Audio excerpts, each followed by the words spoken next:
ساخت یک دریل ستونی دقیق و پرقدرت.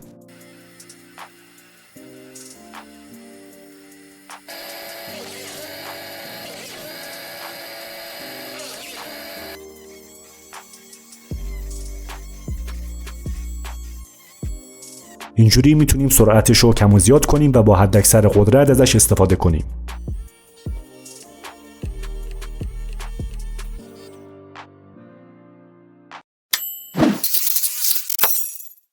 سلام شما دوستان عزیز کانال میکر تستر، امیدوارم حالتون عالی و رو به راه باشه. اگه یادتون باشه تو ویدیوی ساخت بردای PCB قول دادم یه مینی دریل ستونی برای سوراخ‌کاری انواع برد و متریال‌های مختلف بسازیم. تو این آموزش سعی کردم تا جای ممکن مراحل ساختش رو کوتاه و ساده کنم تا راحت بتونید بسازیدش. پس کار رو شروع می‌کنیم و مرحله به مرحله می‌سازیمش. این از لیست لوازم مورد نیازش. لیست و لینک خرید این لوازم رو داخل دیسکریپشن هم میذارم تا راحت بهشون دسترسی داشته باشید. تو اولین مرحله از قسمت متحرک شروع می‌کنیم. این قسمت رو قراره با ریلای کشویی که از نوع ساچمه‌ای هستن بسازیم. اندازه این ریلا تو حالت بسته 25 سانتی متره و برای کارمون مناسبه.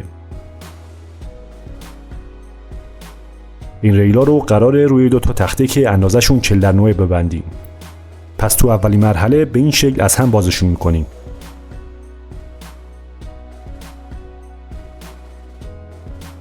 بعد محل نصبشون رو روی تخته ها علامت میزنیم و سوراخ میکنیم.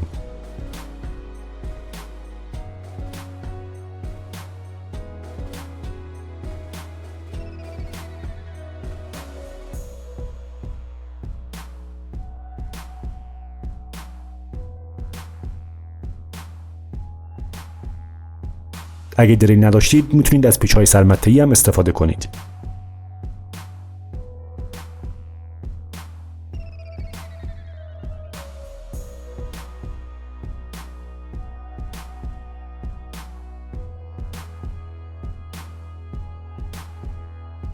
قسمت بعدی ریلا قراره روی دو تا تخته 13x25 نصب بشه. پس کار اونم به این شکل انجام میدیم.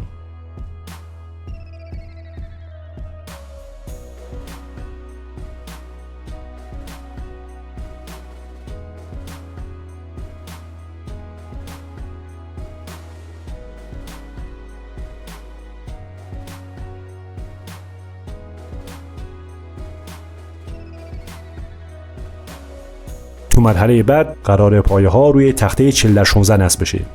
پس اول محلشون رو علامت میزنیم و بعد به این شکل نصبشون میکنیم.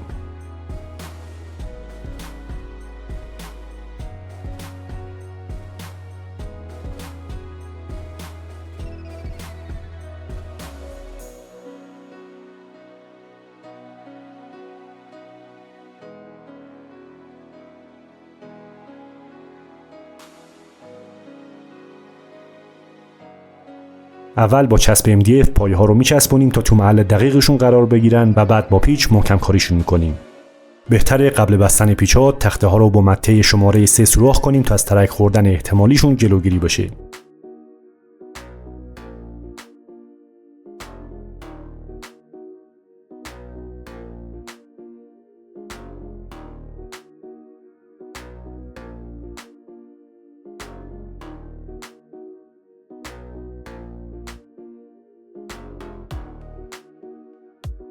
و بعد این مراحل ریلا رو تو محلشون میذاریم.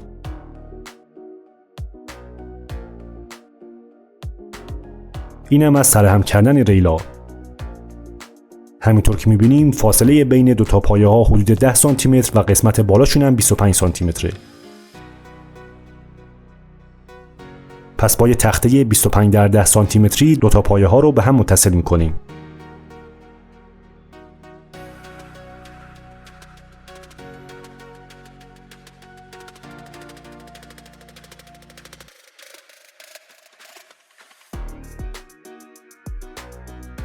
قبل بستن سمت دیگه باید چک کنیم و مطمئن بشیم که حرکت ریلا بدون گیر باشه و با توجه به اون پیچ‌های پایه رو ببندیم.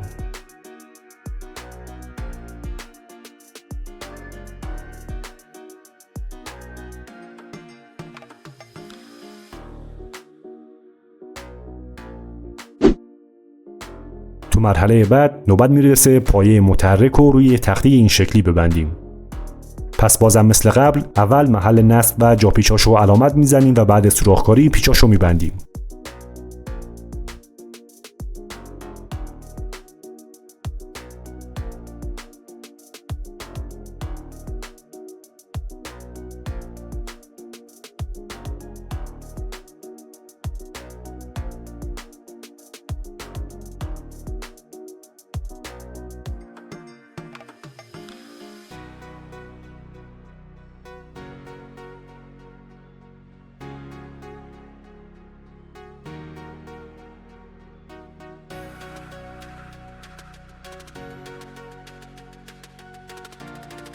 از بحث بدنه که بگذریم میرسیم به بخش انتخاب موتور.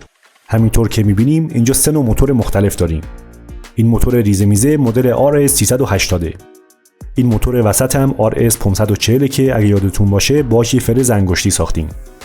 و بالاخره بزرگترین موتور همون موتور معروف 775 که باهاش خیلی پروژه ها رو اجرا کردیم. میتونیم بسته به امکاناتی که داریم از این موتورها یا هر مدلی شبیه به اینا استفاده کنیم.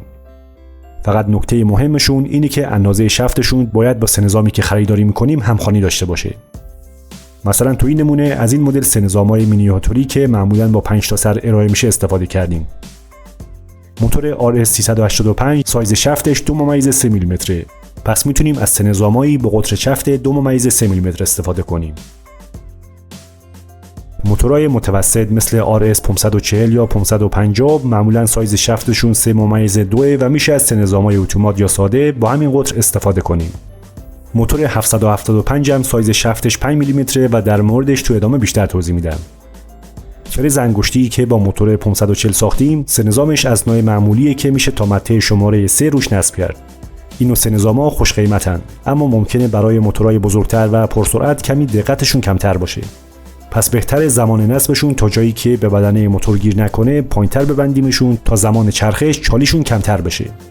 در مورد موتور 775 هم علاوه بر سه‌نظام‌های معمولی میشه از این مدل رابطا تهیه کنیم و بهشون سه‌نظام‌های دریلی ببندیم. تو آموزش ساخت فرز انگشتی پیشرفتم دقیقاً از همین نوع رابط با سه‌نظام آچاری دریل استفاده کردیم. سه‌نظامش رو میتونیم مثل این نمونه از نوع اتومات یا آچاری تهیه کنیم.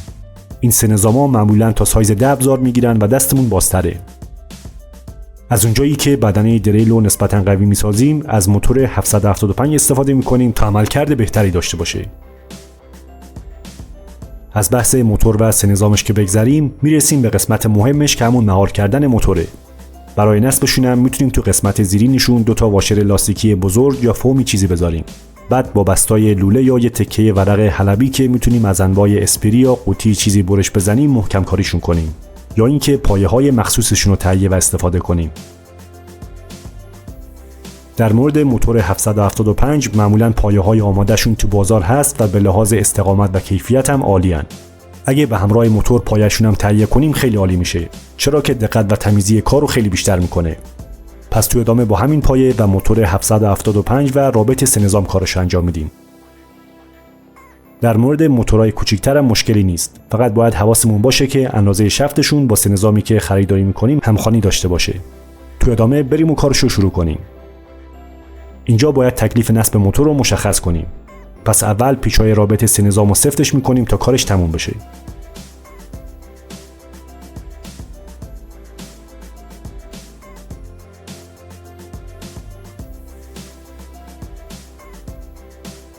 تو این مرحله اول پایه متحرک رو تا آخرین حد پایین میاریم. بعد جوری که نوک سه‌نظام با تخته برخورد داشته باشه تو محل تنظیمش میکنیم و محلش رو علامت میزنیم.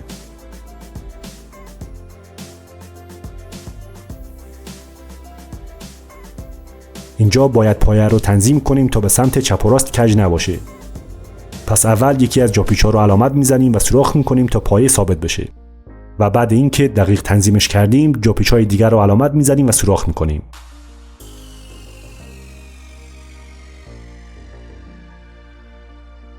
تو مرحله بعد نوبت به تنظیمش میرسه. پس به این شکل انجامش میدیم.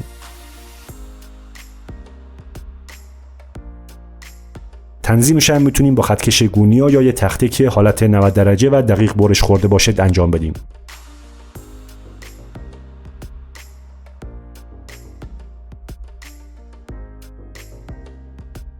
اینم از این. بعد محل جاپیچا و پایه ها رو علامت میزنیم و بعد سوراخکاری نصبشون میکنیم.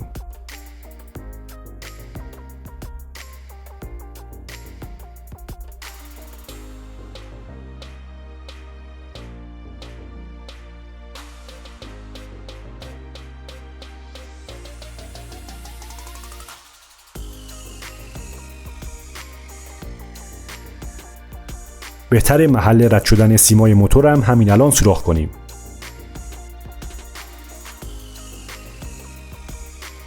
خب دوستان، اینم از محل نصب موتور.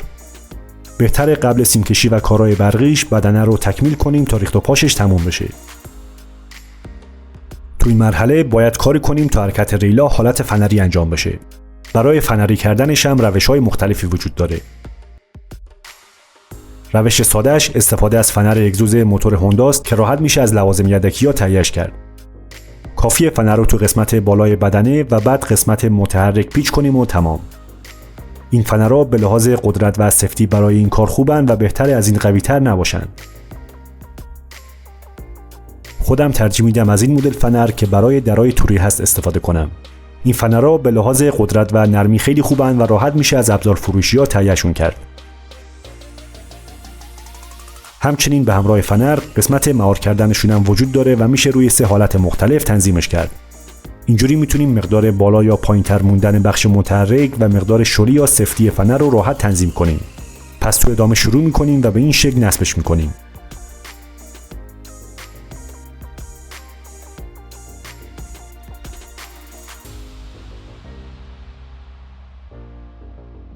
اینجا سوتی دادم و برعکس نصبش کردم. حواستون باشه که مثل من اشتباهی نصبش نکنید.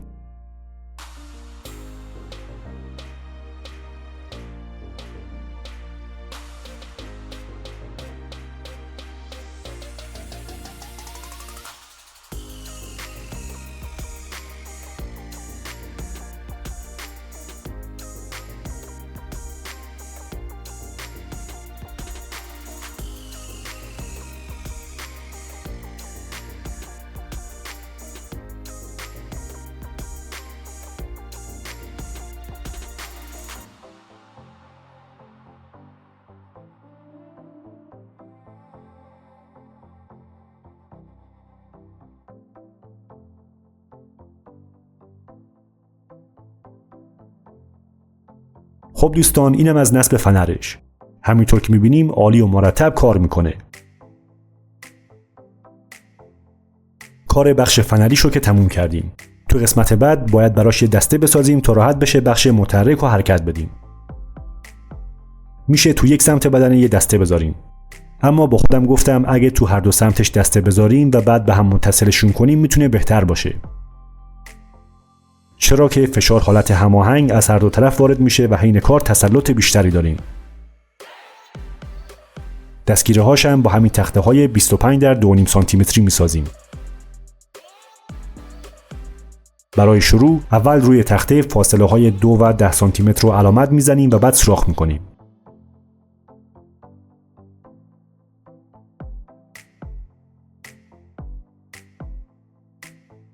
همین مراحل رو روی دسته دیگه هم انجام میدیم. و بازم روی تخته 25 در 2.5 سانتی متری دیگه محل عبور پیچ و علامت میزنیم و سوراخ میکنیم.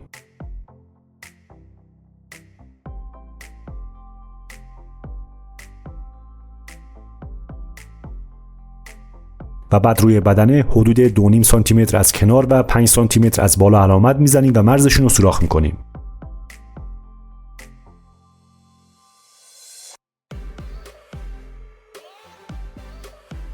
تو این مرحله از کار قراره دستگیره و بازوها رو با پیچ‌های سایز 6 که طولشون 5 سانتی متر نصب کنیم.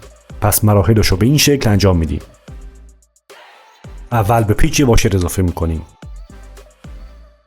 بعد دستگیره رو میذاریم. و بعد یه واشر دیگه اضافه میکنیم و پیچ رو از بدنه رد میکنیم. همچنین میشه اول پیچ رو از بدنه رد کنیم و بعد دسته رو بهش متصل کنیم. اما اینجوری کار تمیزتر میشه. بعد از داخل دوباره یه واشر دیگه اضافه میکنیم و مهره رو میبندیم. سفتی مهره باید جوری باشه که نه خیلی لق بزنه و نه اینقدر سفت باشه که حرکت دسته سخت بشه. پس اول تنظیمش میکنیم و بعد با یه مهره دیگه ثابتش میکنیم.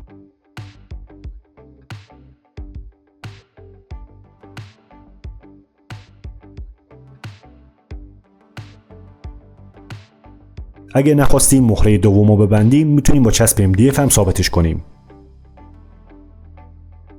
همین مراحل رو روی اون سمت دیگه هم انجام میدیم.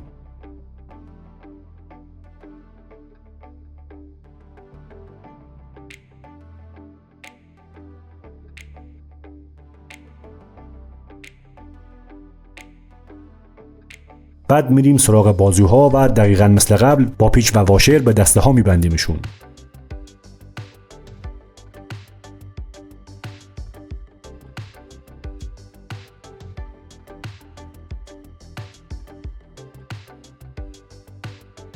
اینجا بدنه ترک خورده و الان متوجه شدم. پس با کمی چسب سیانو آکریلات محکم کارش میکنم. در مورد این مدل چسب و ترکیبشون با مواد مختلف برای ساخت سوپر چسب فولادی یه ویدیو کامل ساختم. اگه دوست داشتید ببینیدش لینکشو براتون تو دیسکریپشن میذارم. تو این مرحله از کار نوبت اتصال بازوها به قسمت متحرک میرسه.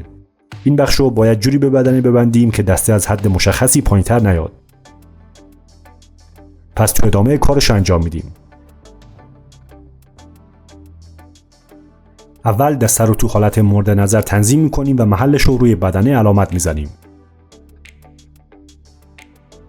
اندازش هم به دست میاریم تا کار سمت دیگر رو با توجه به اون انجام بدیم.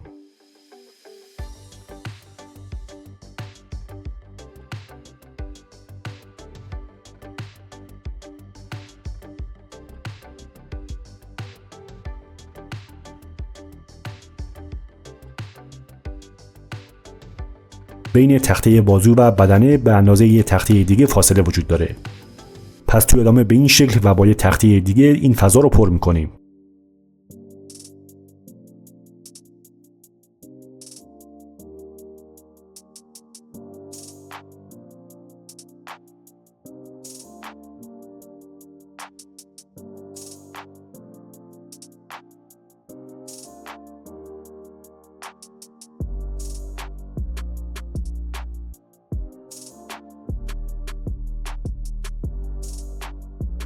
تو این قسمت هم مثل قبل با رد کردن واشرها کارشو انجام میدیم.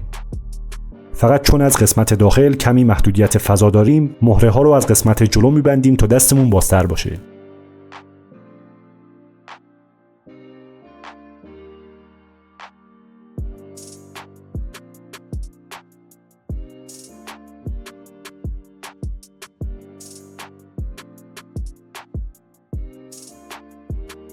و بعد هر دو دسته رو با یه تخته MDF دیگه به هم متصل میکنیم. برای اتصالشون هم اول با چسب ثابتشون میکنیم و بعد با پیچ محکم کارشون میکنیم.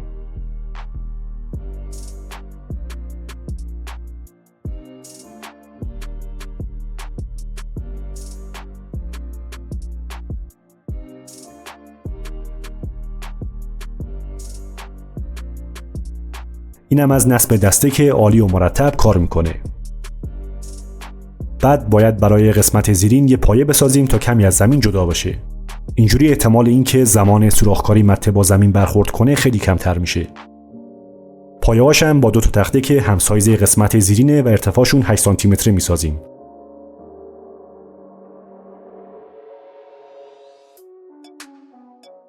پس توی ادامه به این شکل تخته ها رو روی تخته زیرین میچسبونیم و بعد محکم کاریشون میکنیم.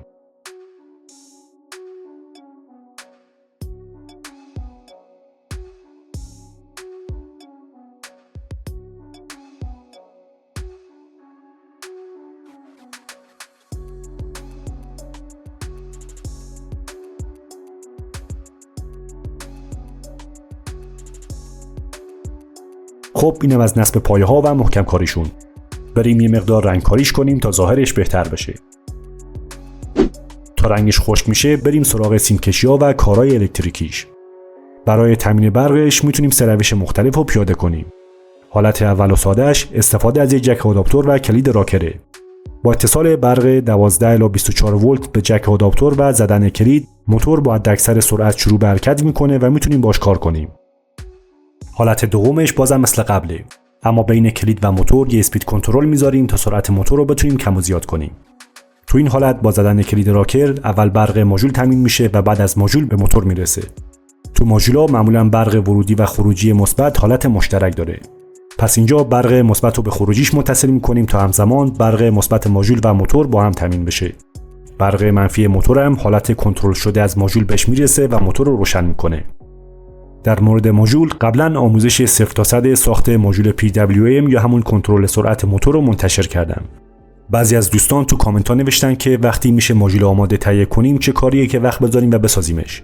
ساختش رو بیشتر برای دوستانی گذاشتم که علاقه داشتن طرز کار این نوع ماژولا رو بدونن و از 0 تا 100 خودشون بسازنش. قطعاً خرید ماژول آماده دردسرش خیلی کمتره. فقط باید با توجه به قدرت موتور انتخابش کرد. مثلا ماژولی که تو شماتیک می‌بینیم حداکثر تا 3 آمپر میشه روی خروجیش حساب باز کرد. برای موتورهای قوی‌تر مثل 775 حداقل به ماژولای 10 آمپر به بالا نیاز داریم. لینک خرید چند نمونهشو براتون تو دیسکریپشن میذارم تا اگه خواستید تهیه‌شون کنید راحت باشید. و اما حالت سوم سرهم کردن مدار ترکیبی از روش اول و دومه. تو روش اول قدرت موتور روی حداکثره، اما ممکنه همیشه به اینقدر سرعت و قدرت نیاز نباشه. از طرفی ماژول کنترل سرعت هم کارش خوبه، اما بخشی از قدرت منبع تغذیه صرف راه اندازیش میشه. جدای از اون برای کارهای سنگین و کمی طولانی‌تر ممکنه به ماژول فشار بیاد و بهش آسیب برسه. پس میایم و به وسیله یک کلید راکر 3 حالته جوری مدار رو چیدمان میکنیم تا هر زمان به حداکثر سرعت نیاز داشتیم حالت یکسره و بدون ماژول کنترل سرعت ازش استفاده کنیم. تو این حالت برق مستقیما از منبع تغذیه به موتور میرسه. حالت بعدی کلید هم برق ماژول کنترل سرعت رو تامین میکنه و میتونیم با اون سرعت موتور رو روی مقدار مورد نظر تنظیم کنیم. فقط به خروجی منفی ماژول یه دیود 10 ایدک از نوع 10 آمپریه میبندیم تا ولتاژ از موتور یا آداپتور حالت برعکس وارد ماژول نشه. البته که خود ماژول این قابلیت رو داره، اما چون با آمپر بالا سر و کار داریم بهتره اینجوری پیش بریم. زمان بستن دیود باید حواسمون باشه که حتما سمت خطدارش به ماژول بسته بشه، وگرنه ولتاژ عبور نمیده و موتور روشن نمیشه. خب تا اینجا 3 روش تامین برق ماژول رو دیدیم و میتونیم بر اساس نیاز هر کدوم خواستیم پیاده سازی کنیم. خودم از روش سوم استفاده میکنم. تو این آموزش فرصت نشد ماژول بسازم یا نمونه قوی‌ترش رو تهیه کنم. پس فعلا با همون ماژول 3 آمپری کارش انجام میدیم تا روال کارش رو بدونیم و بعد با نمونه‌های قوی‌تر تعویضش میکنم. در مورد جک آداپتور و طبق توضیحاتی که تو همه آموزش‌ها میدم، اگه از این مدل جک آداپتور استفاده میکنید این پایه بلا استفاده است و کارمون با این دو پایه است که این پایه میشه پایه مثبت و این پایه میشه پایه منفی. برای اینکه کار جلو بیفته من اومدم و پایه وسطش رو قطع کردم و یه سیم قرمز به پایه مثبت و یه سیم مشکی به پایه منفیش لحیم کردم. این قطعات رو میتونیم مستقیما روی تخته زیرین بچسبونیم و تمام.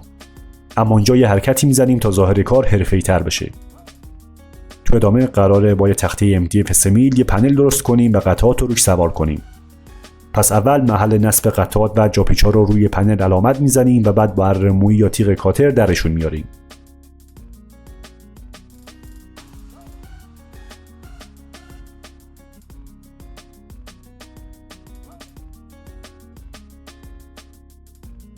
خب اینم از پنل که به همچین شکلی در اومده. بریم اونور کارگاه ببینیم رنگ بدنه خشک شده یا نه. بدنه رو رنگ مشکی مات زدم تا ظاهرش خفن و حرفه‌ای تر بشه.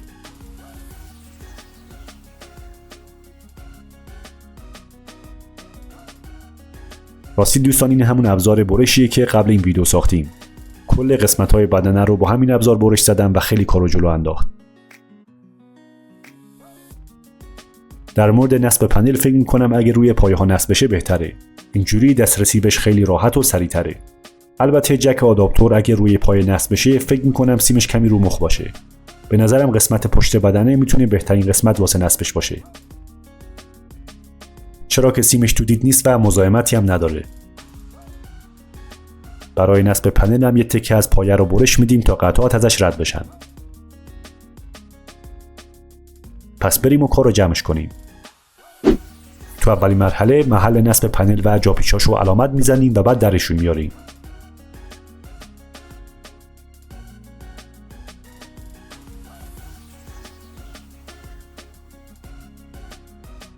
و بعد نوبت سرهم کردن قطعات روی پنل میرسه. پس اول دیود 10 و از سمت خطدار به خروجی منفی ماژول کنترل سرعت میبندیم.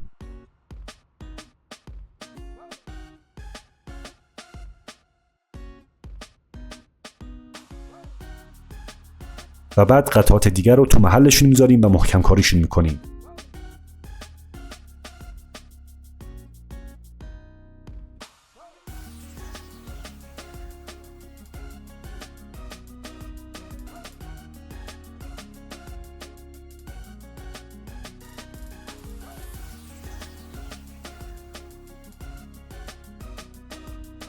کار سرهمی کردن پنل تمومه. تو ادامه بریم سراغ موتور.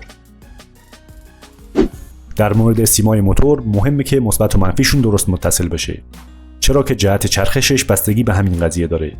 اگه مته برعکس به چرخه سوراخ‌کاری نمی‌کنه و فقط داغ میشه. اینجا سیما رو فعلا به موتور لحیم می‌کنیم و تو آخرین مرحله اگه چرخش موتور برعکس بود جابجاشون می‌کنیم. ادامه سیم هم از سوراخی که روی کفی زدیم رد می‌کنیم. وقتی اهرم تو بالاترین حد باشه اندازه سیما مناسبه. پس تو همین حالت سیما رو به بدنه میچسبونیم تا مرتب بشن. همچنین جک آداپتور هم تو محلش میذاریم.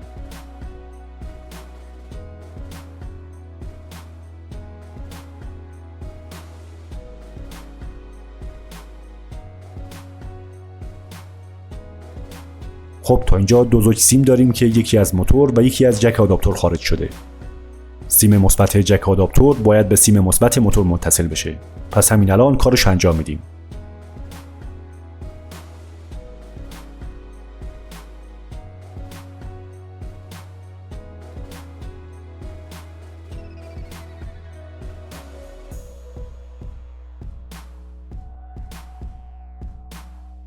تا این مرحله رسیدیم به 3 تا سیم که 2 تاش برای موتوره و یکیشون سیم منفی جک آداپتوره. پس این سیما رو از خروجی پنل رد میکنیم و بعد با چسب به قسمت کفی مهارشون میکنیم.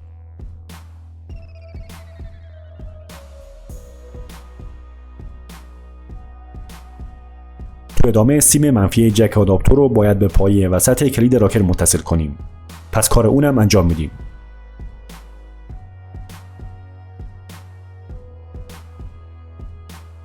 و بعد یه سیم به پایه کلید لحیم میکنیم و ادامهش رو به ورودی منفی ماژول میبندیم.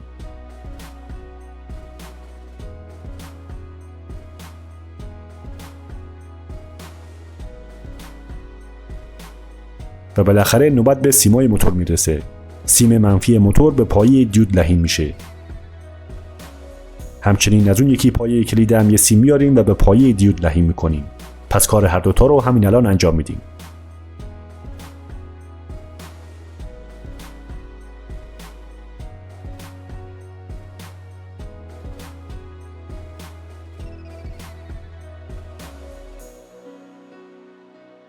سیم مثبت موتور هم به خروجی مثبت ماژول متصل می‌کنیم.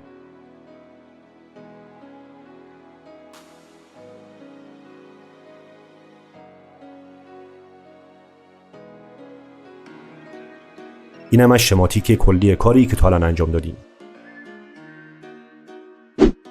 خب کار پنل و سیم کشی ها کلا تمومه. بریم ببینیم موتور تو چه وضعیتیه. اینجا باید جهت چرخش موتور رو تنظیم کنیم. اگه به جهت چرخش دریل دقت کنیم می‌بینیم که در جهت عقربه‌های ساعت میچرخه.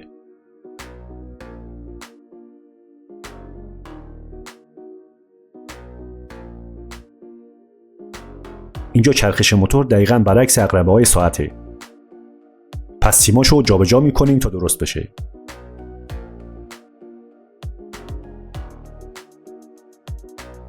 الان عالی شد.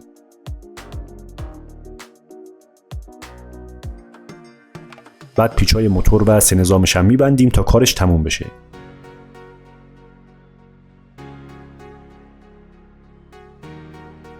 یه متم روش ببندیم و تستش کنیم.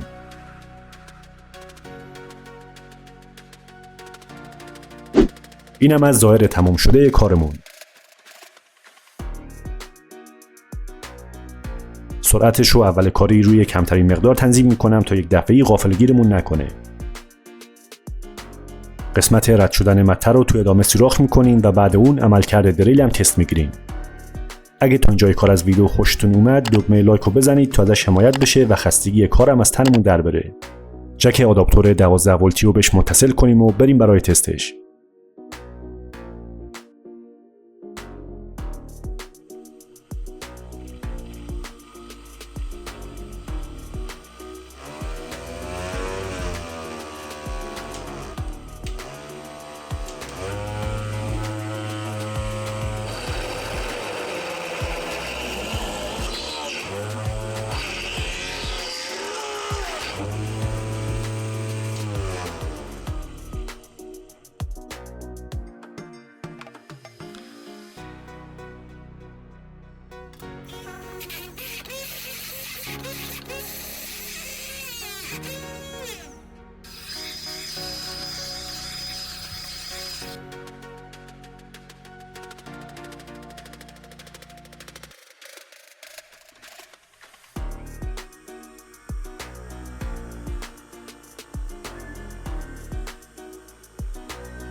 با فیبر سوراخ‌دارم اول با دور کم و بعد با دور تند تست می‌کنیم تا ببینیم چه می‌کنه.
دیدیم که خیلی عالی و دقیق سوراخ‌ها رو زدیم.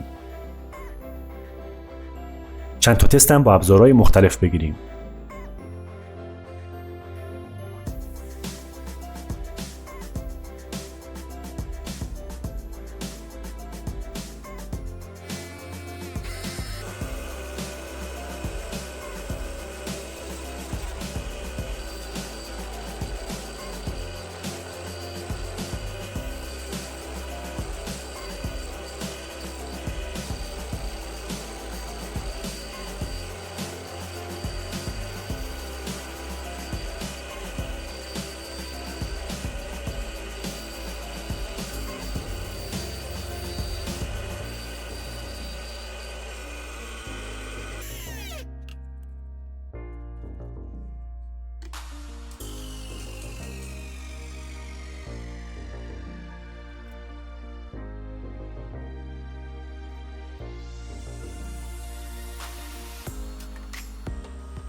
خب دوستان، اینم از دریل ستونی که قولشو داده بودم.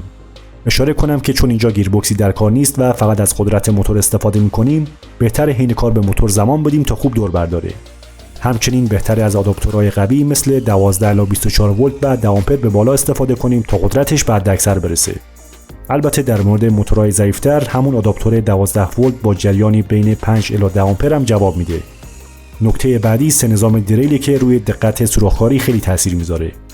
سه نظام آموزش همینطور که دیدیم دقتش خوب و قابل قبول بود. سه نظام‌های مینیاتوری چه از نوع اتومات و چه ساده گاهی پیش میاد که زیاد دقیق نیستن.